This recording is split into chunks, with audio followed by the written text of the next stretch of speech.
له ومن يضلله فلا هادي له ونشهد أن لا إله إلا الله وحده لا شريك له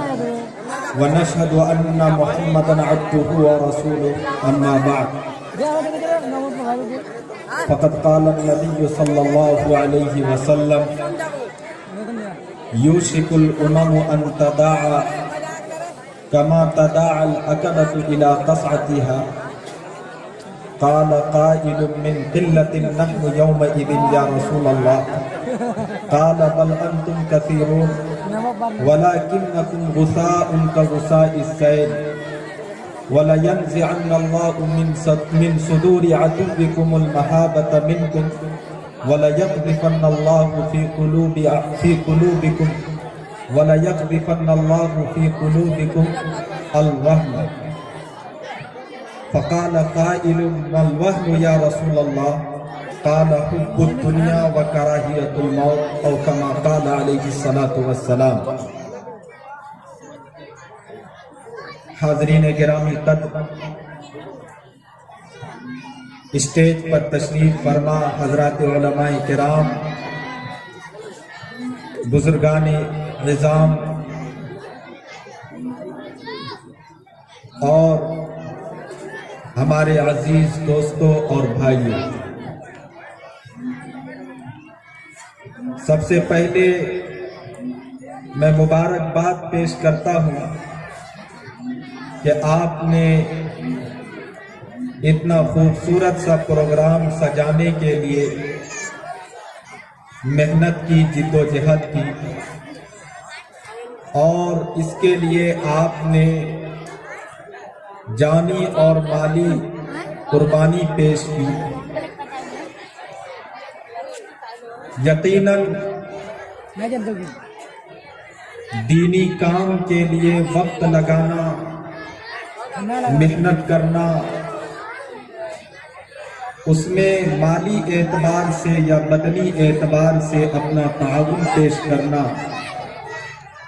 یہ ایمان اور اہل ایمان کی پہچان ہوتی ہے. بھائی ان سب کو بتا دیجیے.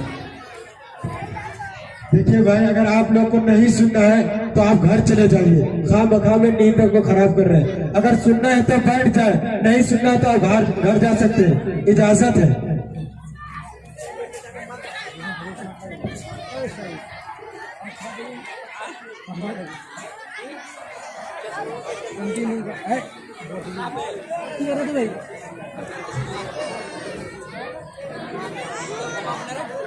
حضرات سامعین کرام،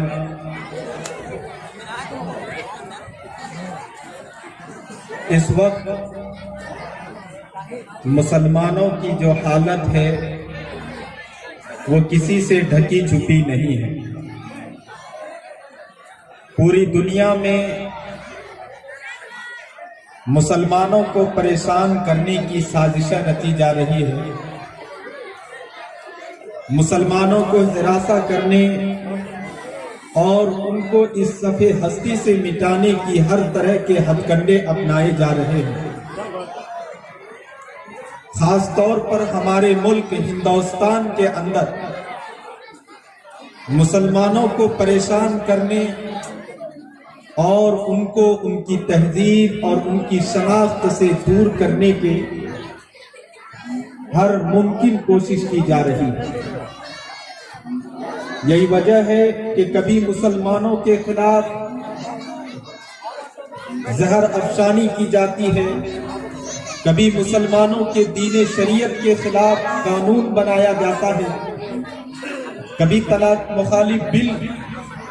پیش کیا جاتا ہے، تو کبھی حجاب پر انگلیاں اٹھائی جاتی ہے، اور کبھی مسلمانوں کے اذان اور بیان پر ہر طرح کی ہرزہ سرائی کی جا رہی ہے. غرضے کہ اگر ہندوستانی حالت پر ایک تائرانہ نظر ڈالی جائے تو ہمیں یہ معلوم ہوگا کہ مسلمانوں کو اس ملک کے اندر پریشان کرنے کے لیے، مسلمانوں کو اس صفحے ہستی سے مٹانے کے لیے، مسلمانوں کو یہاں سے ملک بدر کرنے کے لیے ہر طرح کی کوششیں کی جا رہی ہیں. لیکن مسلمانوں کے خلاف یہ کوشش کوئی انہونی نہیں ہے۔ ایسا نہیں ہے کہ مسلمانوں کے خلاف یہ آفتیں یہ آج نئی آئی ہے، مسلمانوں کو صرف آج اس قسم کے حالات دیکھنے پڑ رہے ہیں، بلکہ آج سے تقریباً 1400 سال قبل نبی آخر الزماں صلی اللہ علیہ وسلم نے اس کی پیشین گوئی کر دی تھی کہ ایک وقت ایسا آئے گا کہ ساری قومیں، تمام مذاہب کے لوگ، تمام ادیان باطلہ کے لوگ یہ آپس میں اختلاف کے باوجود، آپسی جھگڑے کے باوجود، آپسی خلفشاری کے باوجود یہ ایک بات پر اس طرح جمع ہو جائیں گے جس طریقے سے کہ ایک وسیع دسترخوان لگی ہوئی ہو، ان پر انواع و اقسام کے کھانے لگے ہوئے ہوں اور اس پر طرح طرح کے کھانے پینے کے اشیاء رکھے ہوئے ہوں، تو اس پر بیٹھنے والا میزبان اپنے مہمانوں سے یہ دعوت دیتے ہیں کہ تھوڑا سا یہ کھانا کھا لیجئے، تھوڑا سا اس ڈش کو چکھ لیجئے، تھوڑا سا یہ کھانا بھی چکھ لیجئے، ان کو بھی ختم کر دیجئے اور ان کو بھی ختم کر دیجئے۔ جس طریقے سے مہمان نواز اپنے مہمانوں کو اپنے دسترخوان پر رکھے ہوئے کھانے کی طرف دعوت دیتے ہیں، ٹھیک اسی طریقے سے دنیا کے تمام مذاہب کے لوگ، تمام ادیان باطلہ کے ماننے والے، تمام فرقے والے یہ آپس میں اختلاف کے باوجود، آپس میں انتشار کے باوجود یہ اس نقطۂ نظر پر جمع ہو جائیں گے کہ مسلمانوں کو اس روئے زمین سے ختم کر دیا جائے۔ اور نبی اکرم صلی اللہ علیہ وسلم نے ایک محسوس مثال دے کر اس کو سمجھایا کہ جس طریقے سے دسترخوان پر کھانے والے کو بلایا جاتا ہے، ٹھیک اسی طریقے سے اسلام مخالف تحریکیں، اسلام مخالف سازشیں اور اسلام مخالف قوتیں اسلام کے متبعین کو یہ اپنی طرف بلائیں گے کہ ان کو بھی ختم کر دو، ان کو بھی ختم کر دو۔ یہ بھی اللہ تبارک و تعالیٰ کا نام لیتا ہے، یہ بھی اللہ تبارک و تعالیٰ کا نام لیتا ہے، لہذا ان کو بھی اس صفحے ہستی سے مٹا دیا جائے، ان کو بھی ختم کر دیا جائے۔ اس وقت کے صحابہ کرام تعداد کے اعتبار سے بہت کم تھے، لیکن ان کا ایمان پہاڑوں جیسا ایمان تھا۔ اللہ تبارک و تعالیٰ نے ان کے اندر ایمانی قوت رکھی تھی، اللہ تبارک و تعالیٰ نے ایمان ان کا بہت مضبوط بنایا تھا، اللہ تبارک و تعالیٰ نے ان کے دل کو صاف کر کے نبی اکرم صلی اللہ علیہ وسلم کی تربیت سے ایسا دل بنا دیا تھا کہ اس کے اندر دشمنوں کی مخالفت، دشمنوں کی سازشیں ذرہ برابر بھی سرایت نہیں کر سکتی تھی۔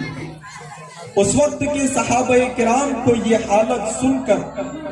بڑا عجیب معلوم ہوا، اور اس وقت کے صحابہ کرام نے یہ سمجھا کہ کیا اس وقت ہماری تعداد کم ہوگی، مسلمانوں پر جو یہ حالات آئیں گے، مسلمانوں کو جو اس قسم کے دن دیکھنے پڑیں گے، کیا اس وقت مسلمانوں کی تعداد کم ہوگی؟ نبی اکرم صلی اللہ علیہ وسلم نے فرمایا بل انتم کثیرون، کہ اس وقت تمہاری تعداد کم نہیں ہوگی، تم اس وقت ایک معتد بھی تعداد میں ہوگے، پوری دنیا کے اندر تعداد کے اعتبار سے تمہارا وزن ہوگا۔ چنانچہ آج کے حالات میں اور آج کے تناظر میں جب ہم اس حدیث شریف کو دیکھتے ہیں تو ہم دیکھتے ہیں کہ پوری دنیا کے اندر مسلمانوں کی تعداد کم نہیں ہے، تقریباً 20-25 ملک ایسا ہے جس کے اندر مسلمانوں کی خود مختار حکومت قائم ہے۔ اس کے علاوہ کتنے ممالک ایسے ہیں جہاں پر مسلمان ایک معتد بھی تعداد میں آباد ہیں، جہاں پر مسلمان ایک وزن رکھتا ہے اور مسلمانوں کی ایک بڑی میجورٹی ہے. خود اس ملک ہندوستان کے اندر مسلم قوم دوسری سب سے بڑی اکثریت کے اندر آباد ہے اور دوسری سب سے بڑی میجورٹی سمجھی جاتی ہے. تو نبی اکرم صلی اللہ علیہ وسلم نے کہا تھا کہ اس وقت مسلمانوں پر جو اس قسم کے حالات آئیں گے اس وقت مسلمانوں کی تعداد کم نہیں ہوگی, مسلمانوں کی تعداد اس وقت بہت زیادہ ہوگی, لیکن ان کی حالت اس طرح سے ہوگی جس طریقے سے کہ سیلاب آتا ہے تو اس سیلاب میں پانی کے ساتھ ساتھ اس کے اوپر جھاگ کوڑا کرکٹ بھی بہتا ہے. اس کوڑا کرکٹ کا کوئی وزن نہیں ہوتا,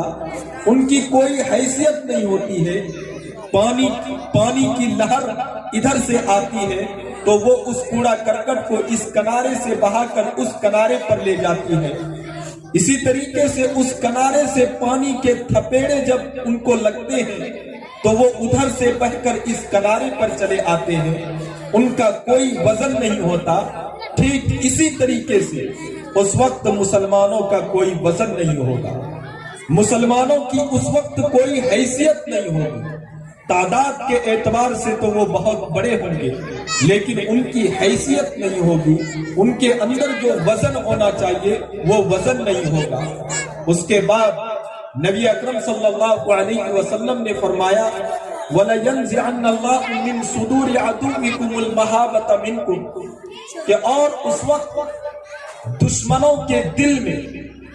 ایمان کی قوت کی وجہ سے, ایمان کی طاقت کی وجہ سے, ایمان کی حرارت کی وجہ سے دشمنوں کے دل میں جو ایک اثر پڑتا ہے, دشمنوں پر جو ہمارا ایک رعب اور دبدبہ پڑتا ہے, دشمنوں کے دل سے مسلمانوں کے رعب اور دبدبے کو نکال لیا جائے. یہ رعب اور یہ دبدبہ کیسا دبدبہ ہوتا ہے؟ نبی اکرم صلی اللہ علیہ وسلم کا وہ مشہور واقعہ یاد ہوگا کہ ایک دیہاتی صحابی نبی اکرم صلی اللہ علیہ وسلم کے سوئے ہوئے حالت میں تلوار سونپ کر وہ کھڑا ہو گیا اور وہ کہنے لگا کہ اے محمد بتا اب تجھ کو کون بتائے گا, تم کو کون بچائے گا؟ نبی اکرم صلی اللہ علیہ وسلم کی زبان سے بے ساختہ نکلا کہ ہمیں اللہ بچائے گا. اس الفاظ کے اندر وہ تاثیر تھی اور نبی اکرم صلی اللہ علیہ وسلم کا وہ رعب تھا دشمنوں پر. آپ کی ایمان کی وہ جلالت تھی, آپ کے ایمان کے اندر وہ جوش تھا کہ اس دیہاتی دشمن کے ہاتھ سے تلوار گر پڑا, ان کے ہاتھ پیر تھر تھرانے لگے اور ان کے قدم میں لرزہ طاری ہو گیا. یہ وہ رعب ہوتا ہے, یہ وہ دبدبہ ہوتا ہے جو اللہ تبارک و تعالی مسلمانوں کو ایمان کی بدولت, ایمان کی قوت کی وجہ سے ان کو عطا فرماتے ہیں. یہی وہ رعب اور دبدبہ تھا جب سیدنا حضرت عمر فاروق رضی اللہ تعالی عنہ ملک شام تشریف لے گئے تھے جنگ کے لیے, تو وہاں کے بادشاہوں نے علامتوں کو دیکھ کر یہ پہچان لیا کہ یہی حضرت عمر رضی اللہ تعالی عنہ ہوں گے. چنانچہ انہوں نے کہا کہ تمہارا بادشاہ کون ہے؟ تو جب انہوں نے دیکھا کہ ہم نے جو پچھلی کتابوں میں جو علامتیں پڑھ رکھی ہیں وہ ساری علامتیں ان کے اندر پائی جاتی ہیں, چنانچہ انہوں نے حضرت عمر فاروق رضی اللہ تعالی عنہ کو دیکھا اور دیکھتے ہی انہوں نے یہ کہہ دیا کہ ہم اس سے جنگ کرنے کی طاقت نہیں رکھتے ہیں. انہوں نے اپنا پورا ملک خالی کر دیا اور پوری سلطنت حضرت عمر فاروق رضی اللہ تعالی عنہ کے قبضے میں ڈال دیا. یہ وہ رعب ہوتا ہے, یہ وہ دبدبہ ہوتا ہے جو اللہ تبارک و تعالی ایمان کی وجہ سے مسلمانوں کو عطا فرماتے ہیں, ایمان کی طاقت کی وجہ سے. یہ ایک رعب مسلمانوں کو حاصل ہوتا ہے جو دشمن کے دلوں میں جا کر پڑتا ہے اور دشمن کے دلوں کو جا کر تھرا دیتا ہے اور ان کو خوف و ہراس میں مبتلا کر دیتا ہے. نبی اکرم صلی اللہ علیہ وسلم نے فرمایا کہ جب وہ زمانہ آئے گا تو تمہارا جو روب دشمنوں پر پڑتا ہے اس روب کو دشمن کے دلوں سے نکال دیا جائے گا۔ اور آگے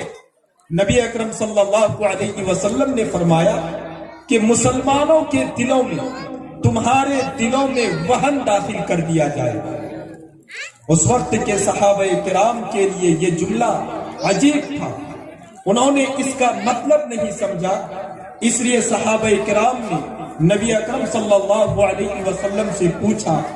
مل وہن یا رسول اللہ، کہ یہ وہن کیا چیز ہے اللہ کے رسول؟ نبی اکرم صلی اللہ علیہ وسلم نے فرمایا کہ حب الدنیا و کراہیت الموت، کہ یہ وہن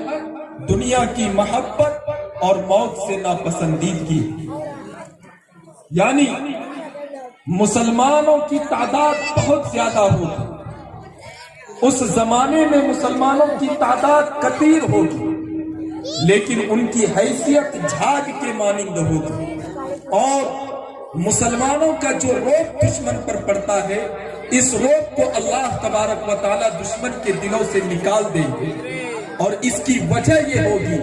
کہ مسلمان اس وقت دنیا کی محبت میں مبتلا ہو جائے گا اور وہ مرنا ناپسند کرے گا اور وہ موت کو وہ ناپسند کرے گا، جس کی بنیاد پر اللہ تبارک و تعالی ان کے دلوں میں یہ وہن داخل کر دے گا۔ آج اس حدیث کو پڑھنے کے بعد ہم اگر اپنے معاشرے کا، اپنے سماج کا اور اپنی سوسائٹی کا جائزہ لیں تو معلوم ہوگا کہ مسلمانوں کے گھروں میں کوئی ایسا فرد نہیں ہوگا جن کے اندر دنیا کی محبت نہیں ہوگی۔ ہر شخص دنیا کی محبت میں گرفتار ہے، ہر شخص دنیا کی محبت میں مبتلا ہے، ہر شخص دنیا کی محبت میں وہ کام کرنے